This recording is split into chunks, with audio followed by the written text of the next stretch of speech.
It's time we talk about The Purge.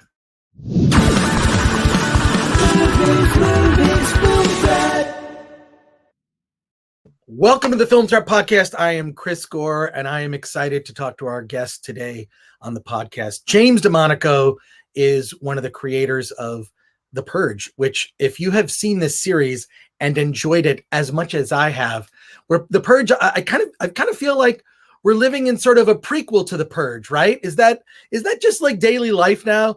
James also has a new film that's coming out called This Is the Night. I have seen it. It is fantastic. James, welcome to the Film Threat Podcast. Chris, great. Thank you for having me, man. Really great to be here. Big fan. And you reminded me before we started recording that we met 10 years ago at the Oldenburg Film Festival in Germany and partied together. I remember that was like the party festival. That was a great festival, man. We had a great night. We did party. We drank a lot of, I'm not a beer drinker, but you guys were giving me beer, German beer. And it got to me, man. It was a good night. That was fun. It was, but it's a long time ago. We're getting old, my friend.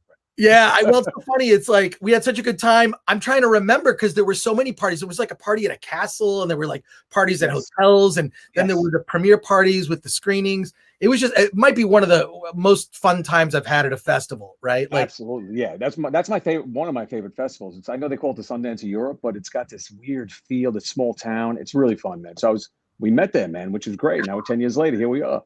Wow. Well, The Purge has been like, in terms of like, I always love horror that is psychological, that actually has like layers underneath, from the first Purge film, which is frightening, to God, now it's become a series, right? And a TV series. I've seen all the films. I have not seen the TV series. It's incredible. I want to talk about that first before we launch into your movie. Sure. But where did it's like you could see the seeds of the idea for The Purge, like now in the culture that we live that's so divided. But absolutely. where did you get inspiration for the first one? Dude, the first one came from, so I was living abroad, honestly. I was living abroad, posting the film that you and I ended up meeting on 10 years ago. So I was living in Paris, and I just noticed that the Europeans had a different relationship with weaponry and guns and violence than what I knew in my American friends. A lot of people here had guns. I don't have a gun. I'm terrified of guns.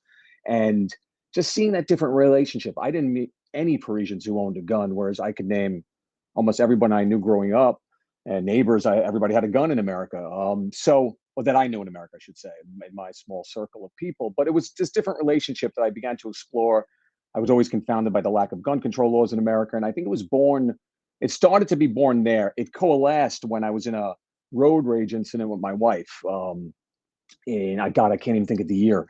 But around that time, I had come back home. I was in Brooklyn driving, and we got cut off by a drunk driver. And I got into fisticuffs with this crazy person. The cops came, and my wife was very upset. And she's a great woman, but she did say something quite nihilistic. She said, "I wish we all had one free one a year." She was furious at this guy for cutting us off, and starting this fist fight and almost getting me arrested. So this idea of one free one a year stayed with me for a very long time. I was fascinated by this idea, like, well, everybody gets one legal murder a year. And then with my thoughts on American politics and gun control laws and the slew of mass shootings that were happening in America, I thought it was an interesting metaphor to create this holiday that was, this new holiday where crime was legal in one day, specifically murder. Other crimes are legal too, but murder was the obviously the main crime that people took part in. So yeah, that's how it was born, man. It was and that's got to be 15 years ago, at least, I think, at this point. That's amazing that the whole thing was inspired by this incident and your wife making this offhand comment. Did you foresee that it would culturally turn into a franchise and a television series? And I assume they're making more. I mean, it's just the concept. I mean, now it's a brand, right? It's like, yeah. Yeah, exactly. I never saw any of it coming, man. Between you and I thought it was like, and you'll know the references here. I thought we were, I had made that film, the Staten Island, New York film I made 10, 12 years ago. And to follow that up, I did want to do a genre piece, but I thought it was when I conceived of The Purge, my producer at the time, still my producing partner, Sebastian Lemercier, when he read it, he's like, okay, this is a small film. It's contained. We could probably raise a couple of mil to shoot it. And it'll be like a Michael Haneke funny games, a very dark, disturbing, because the people we were sending it to found it very anti-American. So we were having a lot of trouble financing, but we're like, okay, we could scrape together European money because they didn't mind the anti-American aspect of it. So we really thought we were going to have something that played at the Angelica or in the Film Farm, some kind of crazy little nihilistic, anti-American, or at least I hate using the word anti-American. It was just, let's raise some questions about American gun culture. And then Blum came on, Jason Blum, who I had known, God, from 20 years ago. Jason came on board. He saw something in the conceit. The crime is legal for, one day a year, this new holiday. He saw something in that he thought had a mass appeal. And he was under his new deal. He had just gotten at Universal. And suddenly we were off to the races to it. And even that opening weekend, I just wanted to make another movie, meaning I kept saying to my agents, like, what does it need to do so I can make another movie? And they're like, oh, if it does 10 this weekend, you'll be okay. And then it did blow up. It blew up. It did 30, close to 30 that first weekend. And then here we are 5 films later, a couple of seasons of a TV show. And never to this day, man, I'm still, when I see kids in the neighborhood, even though in Staten Island or Manhattan, I'm between two cities here, or two boroughs. When I see kids in the neighborhood dressed as Purge characters, I'm still blown away. It still doesn't make any sense to me that this is blown up to this point and has become kind of part of, purging has become almost a word people know beyond the films now. I hear the sirens at ball games. Sometimes I'm watching like a Yankee game. They're playing the Tampa Bay Devil Rays. The siren will be the strikeout call. So it's very strange, man. I know the cop friends I have say it plays at the beginning of all the parades, the Caribbean Day Parade in the city, the siren. So it's become a thing, and I'm still humbled by it, and I don't take it for granted. And yeah, did I answer that question, dude? I might have babbled on. No. The babbling is good, but it's just unbelievable that it's just in the zeitgeist, right? Yeah, like, yeah, absolutely. You kind of pull that, and it's fascinating. Again, I'm not a gun person myself. I have owned a gun in the past, and I really felt uncomfortable. Yeah, same here, dude. That's the way I am. I get very uncomfortable. Yeah. I just don't want to have like that, it doesn't make sense to me. It doesn't feel natural to me in my hand. Right. Exactly. But I can see it, like if you're in the middle of the woods where there are critters and whatnot. Absolutely. That's a different thing altogether. But the one of the Purge movies that I think like really, really hit home was the First Purge. Mm-hmm. The way that story was approached with like there's a cover up and this, and then the incentive to participate as like a test. Yeah. That was the one where like, oh, I can see this happening now.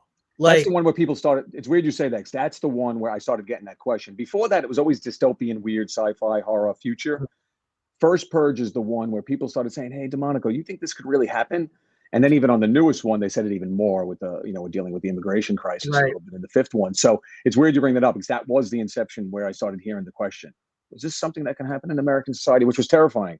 But as you said, dude, it speaks to the discord in the community, I think, in the country that we're experiencing. So it's starting to resonate, which is terrifying, that something like this insane nihilistic conceit can be something people think could really happen. It's insane. So well, look at the divide between the vaxxed and the unvaxxed. Exactly. Humanization, the political divide, wherever you stand on the political side, you see the way people talk to each other online. And I'm like, oh, this is like the Purge on the internet. And I feel like what's brilliant about the Purge films, we'll talk about your new movie eventually. I just got to out. But to me, like zombie movies, George Romero's zombie movie series, each of them kind of deals with a different social issue. Absolutely. Right. Yep. And I feel like the Purge films are that too. They become like this template where it's talking about, I mean, more specifically, the latest one about immigration and whatnot. Yeah. So each of them kind of tackles something, a problem in America. So that's what I think is the genius of this series, is that it's a way to examine it in a fictional form, which I think which the best science fiction and fantasy does. Exactly. No, dude. Exactly. And that's what I'm so happy you brought up Romero and Carpenter, the two guys who inspired me the most. And that I love that they were smuggling socio-political issues into genre pieces. And I heard Scorsese talking about that too, about the studio directors of the 40s and 50s, where they were so bored with having to make another war or Western movie or military film, that they did the same thing. They're like, okay, well, how do we he called it smuggler cinema, where you start smuggling ideas of your own, usually political, socio-political ideas. So that became a fun thing for Sebastian and I to do. We're like, okay, not fun, but maybe there's a way within the genre trappings, without proselytizing and preaching, can we start smuggling ideas into these pieces? And I like that you said that each one is like kind of dealing with a new thematic. We're dealing with each one is, so the newest one again is the immigrant, but it was born, the DNA of the piece was born when I was writing it was the immigration crisis several years ago. So at the border, so each one has a new issue, a new ethnicity that's dealing with American issues and dealing with I would say they're all how certain ethnicities are processing the American dream. Is it still alive for them? Can they experience it? Is it gone? So that's what we're playing with in each one. So I'm happy you picked up on that, because Romero and Carpenter are, I think, for me, a direct line could be drawn. Hopefully people could see that. I mean, it's big shoes to fill. I'm not trying to say I'm near them, but that was the inspiration. But to me, that's the best like horror sci-fi, is there's something else not hitting you over the head, but it's beneath the surface, so that there's reason to discuss it after the film. Absolutely, dude. Yeah, absolutely. I agree with you. Yeah. Let's talk about your new movie, This Is the Night, which, dude, thoroughly enjoyed this film. Oh, thank you, man. Thank you. Slice of life all kind of takes place in one night when Rocky III comes out in theaters. And there's a couple observations. I have obviously a lot of questions, but one, Rocky III was huge when I was a kid. I mean, I grew up in Michigan. Just going to the movies every week was a thing. And Rocky III that was where it was just like, I mean, the first two movies were big, but like Rocky III was where it just went. I mean, there's music videos and the theme song and Mr. T, and just like huge, right? Yeah, like, yeah. it's so great. But then also just dealing with, it's like that amazing slice of life, dealing with a lot of different characters all at once. I mean, clearly this comes from a personal place, personal experience. Can you talk about the development of it and how you went about it? Yeah, absolutely, man. It's a very personal one. I mean, all the films are personal in some way, but this one was really personal, that it was quite autobiographical at points. I always say it was most autobiographical in the macro, meaning what I mean by that is, it was born from my love of cinema and how cinema became almost my religion in a way, that this was the thing that gave me a path, gave me an obsession, gave me a love in life. And it really, I wanted to always pay homage to it, about, to this obsession, this direction. And I had this idea, Rocky III, like you said, it was something about Rocky III, and you said it again perfectly. The mythology of 1 and 2 built to this fever pitch when 3 came out. So all that's very true. We waited 3.5 hours online to watch Rocky III. There were fights in the theaters over seats. We saw it twice in, I think, 2 days. I saw Rocky II twice in 1 day, Rocky III twice in 2 days. And there was something I always attributed it. I'm happy that you said in Michigan it was the same kind of feeling, because I used to attribute it to being Italian American, the neighborhood I grew up in, and it still is quite Italian American. I thought it was that we adopted, as I say in the movie, Stallone and Rocky as kind of our God and savior. He was our guy that we looked to, this blue collar guy who rose up from the neighborhood. And again, I go back to the American dream. Apollo Creed gave him a chance at the American dream, and he rose up and took it. So I thought we just took him under our wing as our hero. But I even speaking to my agent who's from Florida, he said it was the same kind of thing. There was something in Rocky that I think we all really adopted and fell in love with. So yeah, it just came to, people always ask me, was there any other movie that you could have made this about? And I said, no. It had to be Rocky III. There was something special about that time, special about the way we reacted to it, and the way it inspired us to just hopefully fight our fears and rise up. But again, I wanted the movie to be about any movie. So I don't know if you noticed in the movie, you probably did notice this. I don't show footage from Rocky III during the screening. So I wanted it to kind of almost represent any movie at that point that someone loved over the years, or inspired by, or was moved by. So, dude, yeah. I think I babbled again. I want to point. No. Well, yes. First of all, yeah, I did notice that there wasn't. I mean, you see the poster, but yes. But what I love is, and any other director might have been, that sort of glossed over it. There's actually a part where you show film going through a projector.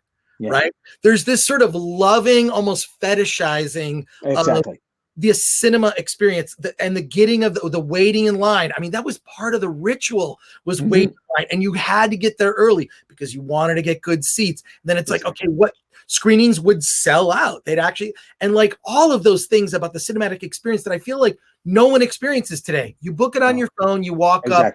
And you show, there's nothing. I mean, look, I have, and this is what a weirdo I am. I have saved every movie ticket stub for every movie I've seen since I was about 11 years old. Did you really? Every single one. Cool. I have them organized by type. Like if it was a premiere or the ticket, or like the ones that would come on the paper that was like the almost fax paper. Yeah, sure. I still have them all. right? I used to put them in a fishbowl, and it was like, oh, that's when I saw Jaws. That's when I saw Rocky. You know what I mean? Like, I just kept them because, and now we just, that tactile thing, even in concert tickets too. There's just, you fetishized over the experience, the audience did, like where the seating was, and like just the, like, you got to get popcorn now or you're gonna like miss. You're gonna miss it. Yeah. And the thing where you'd show the film going through the projector was just like, I'm like, oh, this is a cinema lover, right? Yeah, exactly. Yeah. I almost went too far. I knew it cut to where I went crazy. Like you say, fetishize. That's exactly what my producer would say. Sebastian, he's like, you're fetishizing it. I'm like, well, that's what it is for us, for guys like us, women like us, so we fetishize it. We love it so deeply. I want to show the inner workings of a camera. Let's get deep in there. And but I'm happy you bring up the ritual of going to a movie in a movie theater, because I think we are losing it. It terrifies me that we're potentially losing the experience. By streaming it so big, telephone, people watching things on their phone, on their TV, people having home theaters, because I think, yes, you can have a big screen at home, but what you can't get is even driving to the theater, the anticipation of driving, waiting on the line, getting the popcorn, getting the proper seat, watching trailers. You just can't replicate it. And that's what I always say. It's the best vessel for transportation to another place, because that's what we're trying to do, right? We're trying to transport the viewer to a different place. I don't think there's a better rocket ship than the theater. So it really freaks me out that we're losing that, because I don't think I'm pretty sure I could say, I think everybody would agree, it's not nearly as immersive anywhere else, right? So we're losing something in the translation. And I hope the movie reminds people, I mean, this is the ultimate hope, right? When you make a movie, people are like, yeah, we got to get back to the theater, because I think even COVID has accelerated something we were hearing about, way back in the day, years before COVID, was that the theater experience is slowly going away. Less people are going to the movie theater. So I'm hoping people, I hope the cinema gods smile down upon us and people go back to the theaters post-COVID, or start going back even. They're going back a little more. But yeah, man, it was that I loved fetishizing it. I wish I could have showed more of the inner workings of camera. I'm so happy you picked up on it. It was important to me to get that, man. Yeah, I have a friend, April Wright. She's a documentary filmmaker, and she does a series of documentaries called Going Attractions. And she'll do Going Attractions Movie Palaces. She did a documentary about movie palaces, and another one in the series called about drive-ins. Oh, wow. And it's I joked with her. I said, hey, you might have to do one about movie theaters. I hope they come back. I mean, I hope. I live walking distance in Pasadena to like 3 theaters, but the ArcLight here is closed. ArcLight closed. I heard that. That's insane when I heard that. Yeah, it's crazy. So I'm sure it'll open up. I mean, the dome can't go away. I mean, that's you can't go. That would be the worst. Well, career-wise, I don't want to compare it to health issues, but one of the worst things that's ever happened if the dome went away. Yeah, it's awful. But tell me about the fam. This is also the story of a family, right? All taking place in one night and overcoming challenges, which is, to me, in parallel to the story of Rocky as a person. I mean, the great thing about Rocky was it was so relatable. I'm talking about, those first 3 films are just magic. I still actually have favorites of some of the others as well later. Yeah. But those first ones were just so like nothing else, and all about like that. It's that underdog story, and this family is dealing with, each of them kind of dealing with their own, having their own obstacles that they have to overcome. Is that somehow based on members of your family or people that you knew, or how did you pull those different parallel stories together? Oh, great question, dude. Yeah, it's I always say it's a coming of age story, but for an entire family, not just this boy. So because usually coming of age stories is someone young and teenage years coming up or even younger. So I'm like, no, this is a coming of age story for a family. And yeah, I wanted to depict this very loving Italian-American family. We've seen such terrible depictions of Staten Island too, so I was very dead set on showing them a very strong, loving Italian-American family, but obviously facing issues like Rocky faces issues, and then getting the inspiration from the movie they see that day, driving them forward to fight their fears and rise up. But all of it was kind of drawn, I'd say, from neighborhood experiences. There was a girl that I wanted to go after, so it was a Sweet 16. I didn't get into the Sweet 16 like Anthony does. I was it was a week later too. So that was definitely based on me, the Anthony character. The dad was based on, Staten Island, New York is as portrayed, sometimes it's a very hyper masculine society. There's a lot of tough guys here. So the dad was not really based on my dad. My dad was a very open-minded, caring, loving man. It was based on a lot of dads in the neighborhood. So I always wanted to encapsulate that kind of hyper masculine dad who thinks he's ruling the roost, but ultimately realizes he's not. It's really this mother who's in charge of everything. But when she assumes her real identity by the end of the film, also spawned by the courage that she's gotten from this film. And then the Christian storyline is the most complicated. That, without, obviously, I'm not going to give a name away, but that was based on someone I knew who started speaking to me about their sexual identity in the early 80s. I was incredibly confused by it. This was a time pre-internet. We weren't going to the city yet. It was very provincial where we lived here. We were so close to the city, but Staten Island has a more small town feel. And what this person was going through at the time in this hyper masculine society was unheard of.